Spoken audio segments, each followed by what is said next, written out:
Welcome back to my channel sincerely Saheli. तो आज का वीडियो ना थोड़ा अलग होने वाला है। वैसे तो मैं लाइफस्टाइल के ऊपर ही वीडियोस बनाती हूँ, कुकिंग के ऊपर या कहीं पे घूमने जाती हूँ तो उसी तरीके के वीडियोस बनाती हूँ, पर मुझे लगा कि आज का वीडियो बनाना बहुत ज़रूरी है। पहले तो मैंने सोचा था कि ये वीडियो नहीं बनाऊंगी क्योंकि ये मेरा जॉनर नहीं है, मैं इस तरीके की वीडियो नहीं बनाती हूँ। फिर मैंने सोचा चलो वीडियो बनाते हैं, यूट्यूब में है तो बना ही लेते हैं। जिस टॉपिक पे मैं बात करने वाली हूँ वो है MBA चाय वाला। आप सबको पता ही है कि क्या चल रहा है, क्या हुआ है। एंड मैं ये कोई रोस्टिंग वीडियो नहीं बनाने वाली हूँ। मुझे किसी को रोस्ट करने में मज़ा भी नहीं आएगा कि किसी का कुछ बुरा हुआ है किसी के साथ, तो रोस्ट करने से क्या फ़ायदा। एक्चुअली जो चीज़ हम लोगों को यहाँ पे पॉइंट आउट हाईलाइट करनी चाहिए थी वो शायद से किसी ने किया नहीं, पहले भी नहीं किया, अभी कोई नहीं कर रहा है कि एग्जैक्टली उस बंदे से कौन सी गलती हो गई कि आज उसको ये दिन देखना पड़ रहा है। शायद से हम लोग ये सोच रहे हैं कि वो ठग है, वो फ्रॉड है, उसने लोगों को ठगा है। एक्चुअली बात वो नहीं है।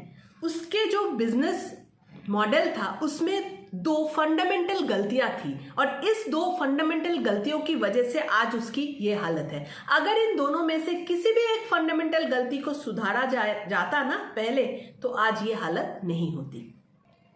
प्रफुल्ल बिल्लोड़े MBA चाय वाला के नाम से एक चाय का ठेला खोलता है। वो एक बंदा था जिसने MBA ड्रॉप आउट कर दिया था, मतलब उसने MBA कंप्लीट नहीं किया और उसने चाय का एक ठेला खोल दिया। अब उसने जब एक चाय का ठेला खोल दिया और उसका नाम दे दिया MBA चाय वाला, लोग उससे प्रभावित हो गए। बहुत लोग उसके चाय के ठेले पे आने लगे। रातों रात सोशल मीडिया के जरिए उसने अपने इस बिजनेस को बहुत अच्छी तरीके से, जो डिजिटल मार्केटिंग कहते हैं, वो किया। सोशल मीडिया के जरिए रातों रात वो बंदा फेमस हो गया। अब जब वो बंदा फेमस हो गया उसने सोचा क्यों ना फ्रेंचाइजी बिजनेस पे चला जाए, क्योंकि उसका जो बिजनेस था चाय के ठेले का बिजनेस, इसको आगे बढ़ाने का या इसको स्केल अप करने का एक ही तरीका था, वो है फ्रेंचाइजी बिजनेस। और कोई तरीका और कोई नया क्रिएटिव कुछ उसने सोचा नहीं। उसने सोचा कि चलो सीधा सीधा फ्रेंचाइजी मॉडल पे चले जाते हैं। ठीक है, अब वो फ्रेंचाइजी मॉडल पे चला गया। अब उसने इस बात को ध्यान ही नहीं दिया कि उसका प्रोडक्ट तो है चाय। जब उसने शुरुआत किया था तो प्रोडक्ट क्या था? चाय। MBA चाय वाला क्या बेचता है? चाय बेचता है। वही प्रोडक्ट लेके वो चला गया फ्रेंचाइजी बनाने। फ्रेंचाइजी बड़ा बड़ा बना दिया, लोगों ने फ्रेंचाइजी ले लिया। किस वजह से ले लिया? क्योंकि उसका नाम था। लेकिन प्रोडक्ट क्या था? चाय। अब चाय एक ऐसी प्रोडक्ट है जिसमें प्रॉफिट मार्जिन है ही नहीं। जब उसने ठेला लगाया था तब तो वो अच्छा खासा कमा लेता था, क्योंकि वो उसने अकेला ठेला लगाया था। सब जितने भी चाय के ठेले हैं ऐसे ही उसने एक चाय का ठेला था, उसमें से उसका कुछ इनकम हो जाता था। लेकिन अब जब उसने स्केल किया अपने बिजनेस को, चाय से प्रॉफिट मार्जिन बनाना बहुत मुश्किल था। और सबसे दुख की बात यह है कि उसके पास सब कुछ था। वो चाहे तो कोई और प्रोडक्ट डेवलप कर सकता था, वो चाहे तो बहुत कुछ कर सकता था, लेकिन ऐसा उसने कुछ नहीं किया। वही चाय को दिन ब दिन प्रमोट करता चला गया। और ऐसे में क्या हो गया? अल्टीमेटली उसके जो फ्रेंचाइजी थे वो प्रॉफिट नहीं कर पाए, प्रॉफिटेबल हो नहीं पाया, उनका लॉस होना शुरू हो गया। प्रफुल्ल बिल्लोड़े का जो था इमेज, डिजिटल, उसका बहुत हाई इमेज था। सब उसको पहचानते थे, सब उसको जानते थे। वो चाहता तो चाय के साथ बहुत सारे ऐसे प्रोडक्ट्स होते हैं जो लोग चाय के साथ कंज्यूम करते हैं। बिस्किट्स है, स्नैक्स है, बहुत सारे आइटम्स है। वो चाहता तो रिटेल में भी ये प्रोडक्ट्स को बेच सकता था। ऐसे बहुत सारे तरीके थे जिससे कि जरिए वो प्रोडक्ट को डेवलप कर सकता था, पर ऐसा उसने कुछ नहीं किया। वही MBA चाय वाला, वही चाय का ठेला, वही चाय की फ्रेंचाइजी, वही चाय का दुकान, 2-3 तरह का उसका मॉडल्स था, जिसमें किसी में 40 लाख रुपए इन्वेस्ट करना पड़ता था, किसी में 10 लाख, किसी में 15 लाख, डिपेंडिंग अपॉन कि अपने आप कितने स्क्वायर फीट का एरिया ले रहे हो। बट प्रोडक्ट वही था, चाय। अब क्या हो गया कि क्योंकि एक ऐसा प्रोडक्ट उसने चूज किया था जिसमें प्रॉफिट मार्जिन नहीं है, और उसके साथ उसका कोई ऐसा प्रोडक्ट नहीं था कि जिसमें प्रॉफिट मार्जिन है, जो बेच के जो फ्रेंचाइजी वाला है या वो खुद भी कुछ कमा सके, इसलिए उसका जो बिजनेस का फंडामेंटल है वो वीक हो गया। और यही वजह है, मेन वजह है कि आज उसका बिजनेस का ये हालत है। इस चीज का ये लग रहा है कि प्रफुल्ल बिल्लोड़े जैसे वो लड़का था, वो कितने बड़े बड़े लोगों के साथ मिलता था, उठना बैठना था उसका। आई एम श्योर कि उसका कई सारे इन्वेस्टर्स भी होंगे जो उसके बिजनेस में इन्वेस्ट जिन्होंने किया था, पर किसी ने भी पॉइंट आउट नहीं किया कि एक इतना बड़ा फंडामेंटल मिस्टेक है उसके बिजनेस के अंदर कि उसका कोई स्ट्रॉन्ग प्रोडक्ट लाइन ही नहीं है, कोई प्रोडक्ट ही नहीं है उसके पास स्ट्रॉन्ग जो वो बेच सके। देखो, चाय कोई प्रोडक्ट है नहीं, क्योंकि चाय तो सबको ही बेचता है। आप अपने ब्रांड का ठप्पा लगा के चाय अगर बेचना चाहते हो तो उस ब्रांड को बहुत स्ट्रांग बनाना पड़ेगा आपको, और ऐसा कोई ब्रांड है ही नहीं इंडिया में। सो अगर आप भी अपना बिजनेस करते हैं, करना चाहते हैं, तो इस चीज से हमको यही सीख मिलती है कि बिजनेस के लिए सबसे इंपॉर्टेंट है प्रोडक्ट। हो सकता है कि जब आपने बिजनेस की शुरुआत की हो तो आपको पता नहीं एग्जैक्टली आपको क्या बेचना है, किस चीज से प्रॉफिट आ रहा है या नहीं, पर इवेंचुअली जैसे जैसे आप बिजनेस करते जाएंगे ना, तो आपको मार्केट से क्लू मिलता जाएगा कि आपको किस तरीके से अपने प्रोडक्ट को डेवलप करना है, और उस तरीके से आपको अपने प्रोडक्ट को डेवलप करना होगा। अगर आप ऐसा नहीं करेंगे, वही घिसी पिटी प्रोडक्ट से चिपके रहेंगे, तो यही हालत होने वाली है। दूसरी सबसे बड़ी गलती, ये गलती मतलब क्या कहे, क्यों इतनी बेसिक गलती कैसे हो गई भगवान ही जाने, पोजीशनिंग। पोजीशनिंग तो आप लोगों ने सुना ही होगा। विवेक बिंद्रा जी अपने वीडियोस में चिल्ला चिल्ला के कहते हैं कि पोजीशनिंग किसी भी प्रोडक्ट का, किसी भी बिजनेस के लिए कितना इंपॉर्टेंट है। यहां भी पोजीशनिंग उतना ही इंपॉर्टेंट था। प्रफुल्ल बिल्लोड़े MBA चाय वाला उसका ब्रांड था। उसका जो मेन प्रोडक्ट था वो है चाय का ठेला, चाय का कॉफी शॉप टाइप उसने बनाया। अब उसका जो कॉफी शॉप, जो भी चाय का दुकान था, जो भी था, मतलब कि फ्रेंचाइजी वाला, वो एक हाई प्रीमियम एंड प्रोडक्ट था। ऐसा नहीं था कि वहां पे 10 रुपए का चाय मिलता है, 6 रुपए का चाय मिलता है। ये एक प्रीमियम रेस्टोरेंट मॉडल पे था। वहां पे जो चाय मिलती थी उसकी कीमत 50-60 रुपए से शुरुआत होती थी, अगर छोटा कियोस्क था तो, नहीं तो अगर उसका रेस्टोरेंट स्टाइल था तो उसमें तो 100 रुपए की आपकी चाय आती थी। तो ये थी उसकी मॉडल। अब MBA चाय वाला कुछ दिनों बाद जब वो फेमस हो गया, वो MBA चाय वाला, चाय वाले से वो बन गया आपका मोटिवेशनल स्पीकर। वो ज्ञान बांटने लगा लोगों को। अब ये जो मोटिवेशनल स्पीकर है, मोटिवेशन स्पीकिंग, ज्ञान की बातें, ये सब कौन सुनता है?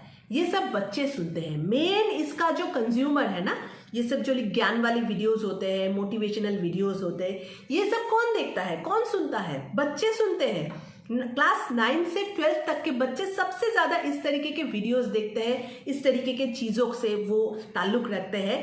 ये मैं नहीं कह रही हूं, ये रिसर्च कह रहा है। आप छोटा सा गूगल में जाके रिसर्च कर लीजिएगा, आपको पता चल जाएगा। तो अब सोच लीजिए कि ये जो क्लास 9 से 12 तक के बच्चे हैं, और मे भी कॉलेज जाने वाले बच्चे थोड़े बहुत देखते हैं, क्योंकि देखिए ये सब वीडियोस कोई कामकाजी आदमी जो बिजी है, जो दिन रात मेहनत करता है, जो काम करता है, जिसके घर में बच्चे हैं, जिसकी बीवी है, जिसके लाइफ में हजारों प्रॉब्लम्स है, वो इतना नहीं देखता होगा जितना ये बच्चे देखते होंगे।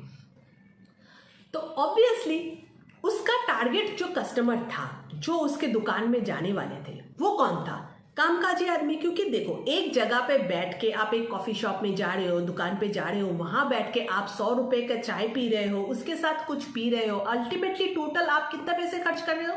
Almost 300 rupees. तो ये काम कौन कर सकता है, वो भी रिपीटेडली? ऐसा नहीं कि वो जाके एक बार खा के चला आएगा तो तुम्हारा दुकान तो वैसे नहीं चलने वाला है। तो ये काम रिपीटेडली कौन कर सकता है? ऐसे लोग जिनके जेब में पैसे है। अब जिनके जेब में पैसे है, वो तो प्रफुल्ल बिल्लोड़े का टारगेट कस्टमर कभी था ही नहीं, क्योंकि उसने क्या किया, वो मोटिवेशनल स्पीकर बन गया, बच्चों को मोटिवेट करने लगा। अब बच्चे बन गए उसका मेन कस्टमर। अब उसका जो मेन कस्टमर बेस था, फैन बेस में बोलना चाहूंगी, जो फैन बेस था वो उसका कस्टमर था ही नहीं। वो लोग उसके दुकान में जा ही नहीं सकता था, क्योंकि उनके पास तो पैसे है नहीं। अब सोच लो, कोई कॉलेज का लड़का जिसको पॉकेट मनी मिलता है, वो क्या रोज रोज जाके 100 रुपए का चाय पिएगा? नहीं पिएगा। 30 रुपए का चाय पिएगा? नहीं पिएगा। वो 10 रुपए का चाय ही पिएगा। हो सकता है महीने में एक बार जाके, ठीक है, क्योंकि वो प्रफुल्ल बिल्लोड़े के फैन है तो पी ले। पर क्या इससे एक फ्रेंचाइजी चल सकता है? नहीं चल सकता है। तो ये थी बहुत बड़ी दूसरी गलती। हमको वही सीख मिलती है, और खूब बहुत बेसिक एक लेसन मिलता है कि टारगेट कस्टमर आपका पोजीशनिंग प्रोडक्ट का सही होना चाहिए। कि अगर आप कोई चीज बना रहे हो तो आप सही लोगों को जाके उसको प्रमोट करो। और अगर आपका एक बने बनाया फैन बेस है, कस्टमर बेस है, तो आप प्रोडक्ट ही ऐसा लाओ जो वो कस्टमर बेस को, फैन बेस को सर्व कर सके। यहाँ पे दोनों कंट्राडिक्टरी था।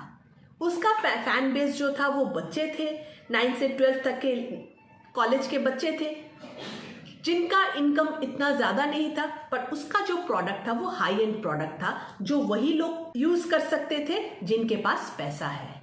इतना कॉन्ट्राडिक्शन था, इसीलिए ये बिजनेस चला नहीं, आगे जाके इस बिजनेस का ये हाल हुआ। तो अब बात करते हैं कि आगे क्या हो सकता है, कि किस तरीके से जिन लोगों के साथ ये हुआ है वो क्या कर सकते हैं। तो सबसे पहली बात तो ये है कि अगर जो लोग पुलिस कंप्लेन कर रहे हैं, जो कुछ भी कर रहे हैं, वो सोच रहे हैं कि कुछ होने वाला है, तो वैसे तो कुछ होने वाला नहीं है, क्योंकि सारे जो फ्रेंचाइजी होते हैं उनके साथ एक कॉन्ट्रैक्ट साइन किया होता है जिसमें ये लिखा रहता है साफ साफ अक्षरों में कि प्रॉफिट जो है वो हम आपको इतना कुछ प्रॉमिस नहीं करते हैं, बाकी सारी चीजें प्रॉमिस होती है लेकिन कोई भी फ्रेंचाइजी ओनर्स, चाहे वो KFC हो, चाहे वो सबवे हो, कुछ भी हो, चाहे आप कोई भी फ्रेंचाइजी ले रहे हो, वो आपको प्रॉफिट कभी भी प्रॉमिस नहीं करता है। वो बातों में तो कुछ भी कह सकता है, वो कोई बात नहीं है, वो आपको कहेंगे उनकी ब्रांड वैल्यू अच्छी होगी वो, लेकिन प्रॉफिट वो कभी भी पेन ऑन पेपर में ब्लैक एंड व्हाइट पे लिख के नहीं देता है। तो अगर आप लीगली बताए तो सच में लीगली तो मुझे नहीं लगता कि कुछ होने वाला है। जो लोग भी आप मेरा ये वीडियो देख रहे हैं, अगर आप बिजनेस करना चाहते हैं, फ्रेंचाइजी बिजनेस हो चाहे कोई भी बिजनेस हो, इन दोनों चीज़ों को ध्यान में रखिएगा। बहुत बेसिक सा चीज़ है, ऐसा कुछ नहीं है कि ये बहुत मतलब ऐसा कुछ एडवांस चीज़ है कि कोई MBA कॉलेज में पढ़ाई जाती है। ये एक सबसे छोटा जो बिजनेसमैन है ना, जो मच्छी बाजार में मछली बेचते हैं, कलकत्ता में हम लोग उनको ही मतलब बंगाली में बोलते हैं कि माछेर बाजार, जो होता है ना, जो सेल्समैन जो मछली बेचते हैं, हम लोग सोच रहे हैं कि अरे छोटा मोटा है, उनको भी पता है ये छोटे छोटे जो बेसिक चीज़ें कि किसको आपको प्रमोट करना है, किसको आपको अपनी प्रोडक्ट जाके बेचना है, और दूसरा अपने प्रोडक्ट को किस तरीके से सही बनाना है जो मार्केट में चले।